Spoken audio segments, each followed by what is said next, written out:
예레미야 38장입니다. 여러분들 이 배경, 이 상황은 이제 39장에 가면 40장 옆부분은 나라가 망하거든요. 망하기 직전 상황이죠. 그런데 앞부분에 보시면 특별히 2절을 한번 보겠습니다. 여호와께서 이와 같이 말씀하시되 이 성에 머무는 자는 칼과 기근과 전염병에 죽으리라. 그러나 갈대아인에게 항복하는 자는 살리니 그런 노량물을 얻음같이 자기의 목숨을 건지리라. 그럼 예레미야를 쭉 보시면서 어떤 것들을 느끼게 되시는지 모르겠어요. 저는 처음에 그 무화과 나무 비유 있죠. 무화과, 극상품 무화과 나무하고 최악의 무화과 나무. 근데 극상품 무화과 나무가 누구라고 그랬죠? 바벨론의 포로로 끌려가는 사람들이었습니다. 최악의 무화과 열매가 누구죠? 애굽이래요. 그리고 여기 가나안에 남아있는 사람들. 처음에 제가 상당히 왜 이러지? 저는 그 반대인 줄 알았어요. 저는 처음 제 예레미야를 공부할 때인데 포로로 끌려가는 사람들이 극상품.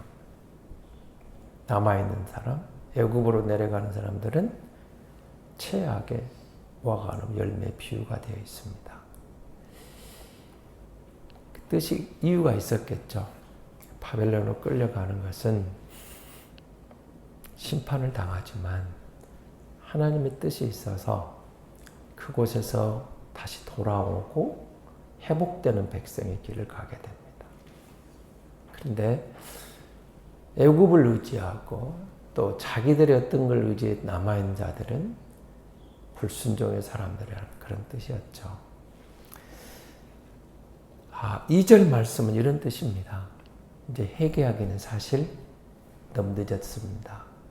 물론 우리는 회개하는 게 늦은 때가 없다고 생각합니다. 저는 언제든지 돌아와서 회개하면 되는데 이 백성은 시드기야는 완악한 마음이 굳어져 버린 상황이죠.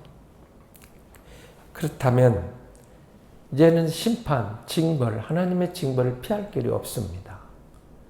그렇다면 그 피해를 최소화하는 길이 뭐냐? 최소화. 그것이 애굽이 아닌 바벨론의 포로로 끌려가는 길이었던 것이죠. 최소화하는 길입니다. 그러나 6절을 보십시오.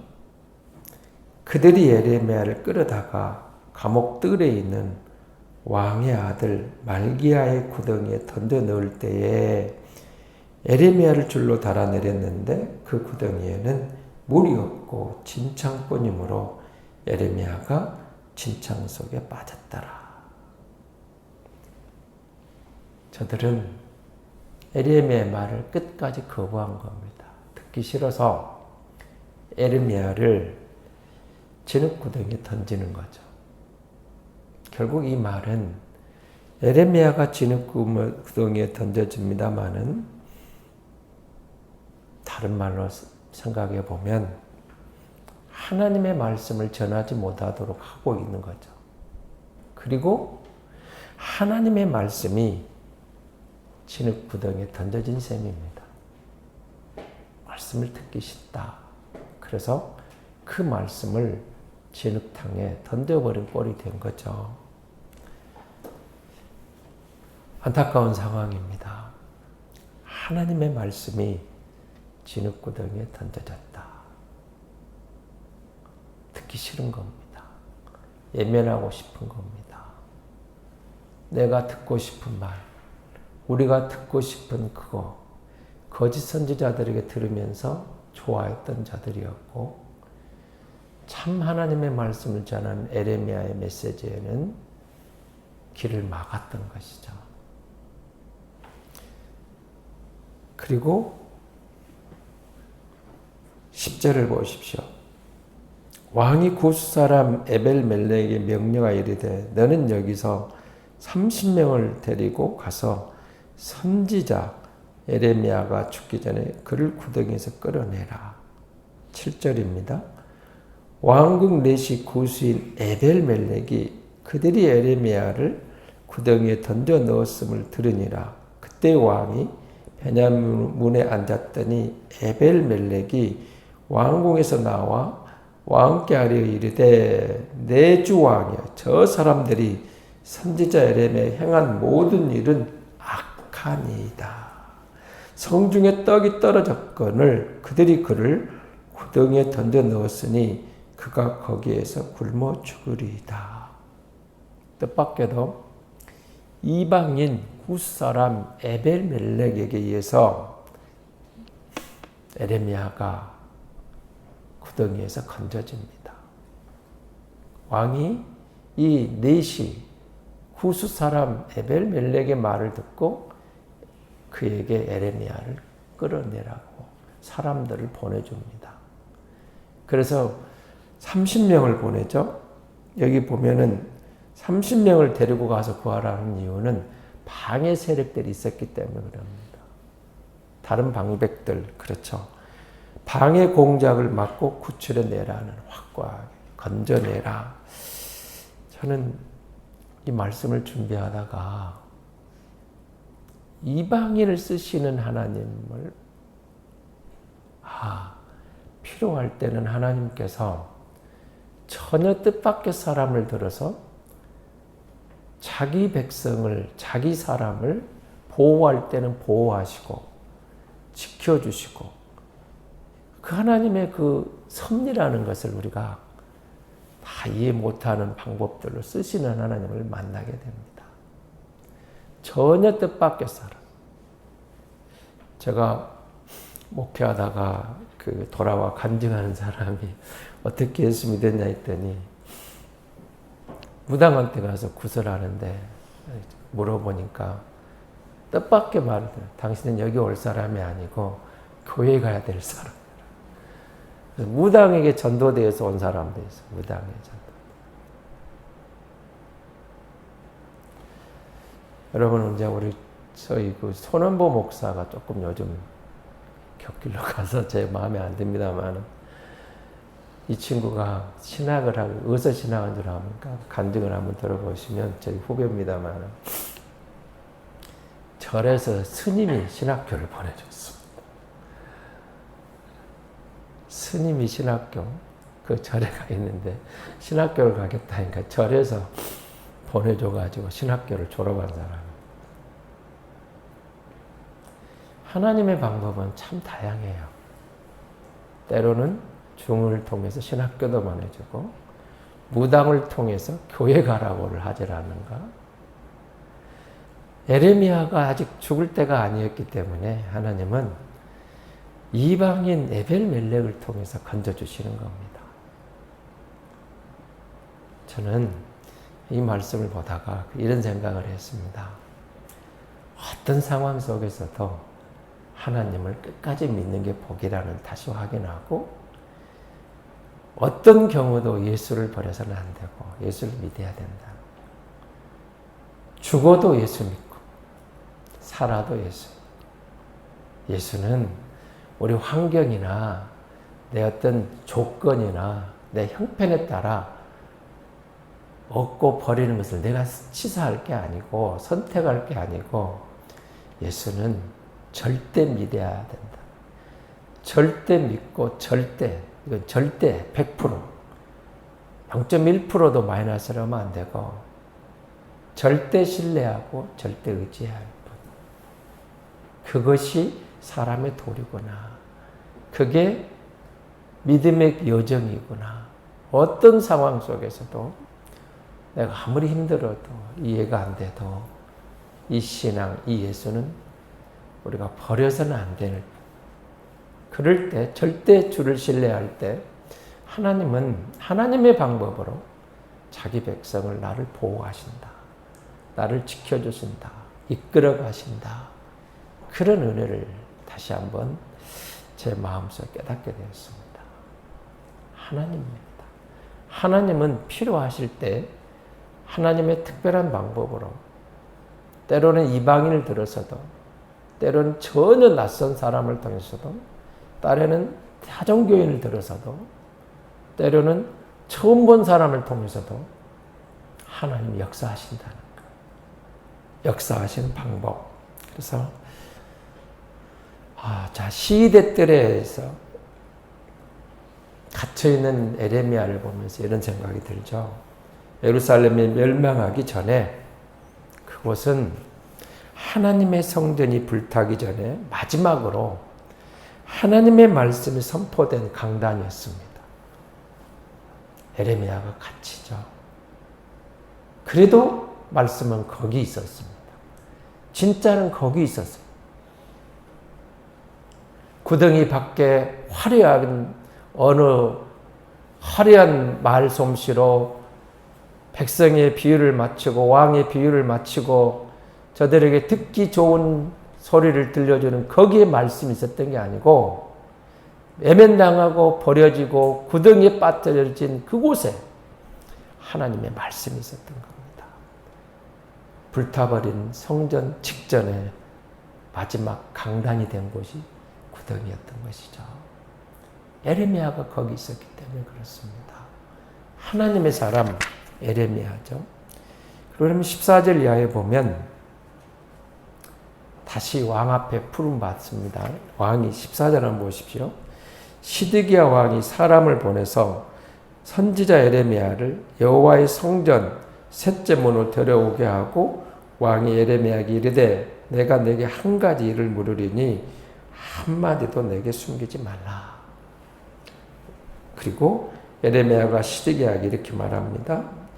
이르되 내가 이 일을 왕에게 아시가이다. 왕이 결코 나를 죽이지 아니하시리까? 가령 내가 왕을 고난다 할지라도 왕이 듣지 아니하리이다. 시드기야 왕이 비밀히 에레미야에게 맹세하여 이르되 우리에게 이 영혼을 지으신 여호와께서 살아계심을 두고 맹세하노니 내가 너를 죽이지도 아니하겠으며 내 생명을 찾는 그 사람들의 손에 넘기지도 아니하리라 하는지라. 에레미야를 불러서 참 그럴듯하게 말을 합니다. 다시 말씀 앞에 선, 아니죠. 왕 앞에 선 말씀입니다. 말씀 앞에 선 왕이 아니라 왕 앞에 던져진 서인 하나님의 말씀입니다. 에레미야가 목숨 걸고 죽음을 무릅쓰고도 진실한 하나님의 말씀인 것을 강조하는 거예요.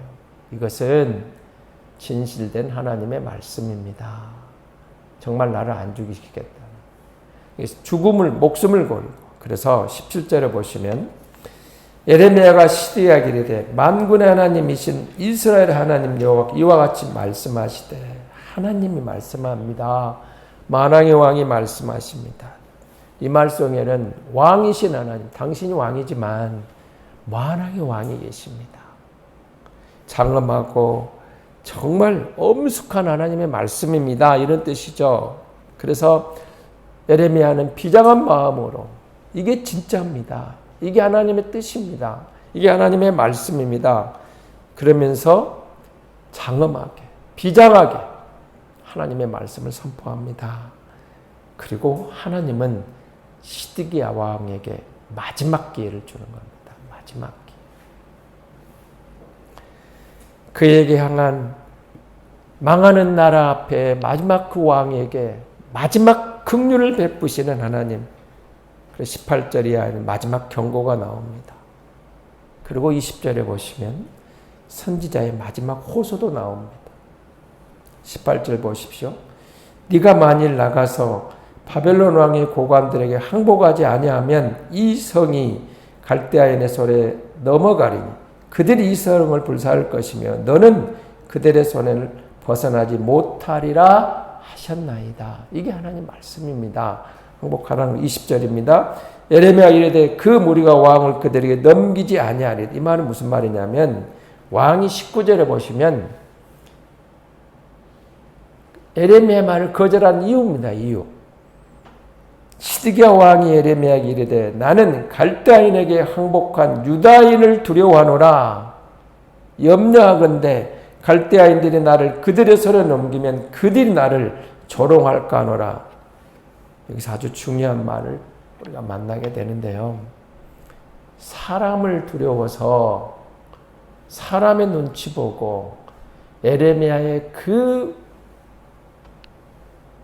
엄숙하고도 비장한 결의에 찬 말씀도 끝까지 예면하는 시드기야를 우리가 만나게 됩니다. 끝까지 듣질 않습니다. 에레미야의 마지막 고소, 에레미야와 마지막 독대에서 하나님의 참뜻을 선포하고 가르쳐줍니다. 끝내 왕은 항복을 안 합니다. 불신앙, 자기중심, 사람 눈치, 조롱당할까봐, 그들이 나를 비웃을까봐. 하나님을 두려워하지 않으면서 사람을 두려워하는 시드기야의 마음, 그럴듯하게 선지자에게 말을 요청하면 하나님에 대한 고백하는 것 같은데 결국은 사람을 두려워하고 하나님을 두려워하지 않았던 것입니다. 오늘 우리가 사람은 두려움의 대상이 아닙니다. 하나님을 두려워하고 하나님을 의지하는 사람, 하나님의 방법으로 하나님 이끌어 가시고 복을 주시고 지켜주시는 것, 성경은 계속 그걸 강조합니다. 시드기야 왕은 하나님께서 마련해 주시는 마지막 기회를 던집니다. 외면해 버립니다. 하나님의 베푸시는 마지막 자비를 거절합니다.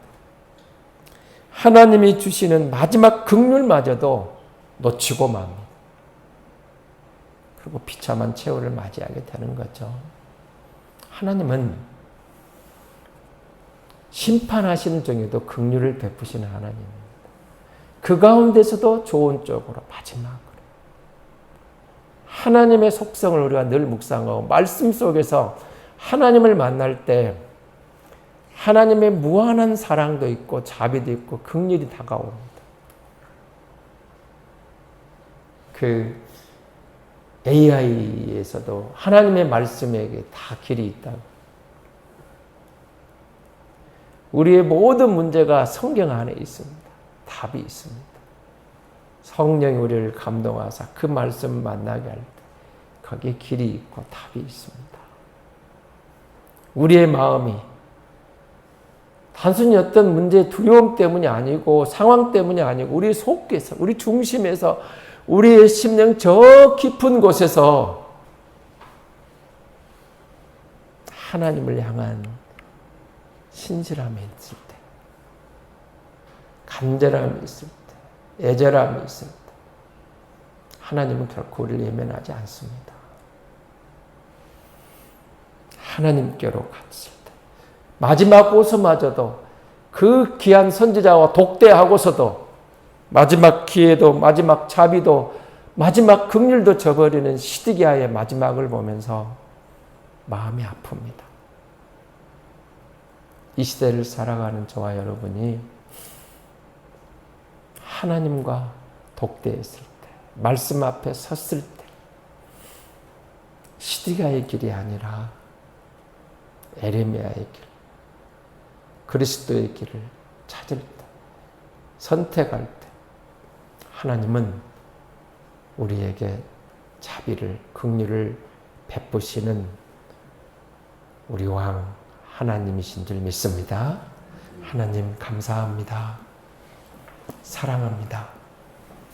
우리를 사랑하시되 끝까지 사랑하시고 때로는 안타까운 마음으로 우리를 지켜보시는 자비로우신 아버지 하나님을 찬양합니다.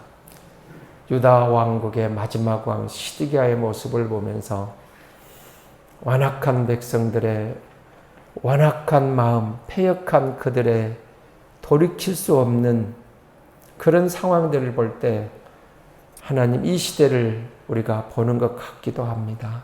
하나님, 우리가 주의 백성이오니 말씀을 가까이 함으로 세상 속에서 흔들림 없는 믿음의 길, 순례자의 길을 걸을 수 있도록 성령 하나님 동행해 주시는 줄 믿습니다. 주님 사랑합니다. 이 새벽을 깨워 주 앞에 나와왔습니다. 우리의 모든 형편을 사정을 아시는 자비로우신 아버지 앞에 우리의 속 마음을, 우리의 속 사정을 아뢰 때 들으시고 응답해 주실 줄 믿습니다. 일천번제를 드리며 자녀들을 위한 간절한 엄마의 기도도 있습니다. 하나님, 주께서 귀한 아들, 딸 선물로 주셨으니 믿음 안에서 건강하고 지혜롭게 잘 자라나 하나님 나라 이 땅을 위하여 존귀하게 쓰임받는 다음 세대 주인공 되도록 주께서 길을 인도해 주옵소서. 하나님 사랑합니다. 어려울 때 우리가 서 있다고 하는데 성도들의 삶을 주께 부탁합니다. 사업을, 직장을, 일터를 인도해 주시고 지혜 주시고 보호해 주시고 복을 주셔서 주 영광 드러내게 역사하여 주옵소서. 감사합니다. 특별히 투병 중인 종들 긍휼히 여겨주시고 명절을 앞두고도 힘들어하고 탄식하는 힘든 성도들에게 주의 자비를 긍휼을 베푸셔서 하나님께서 이끌어 주시옵소서. 주님 사랑합니다. 구주 예수 그리스도의 이름으로 기도하옵나이다. 아멘.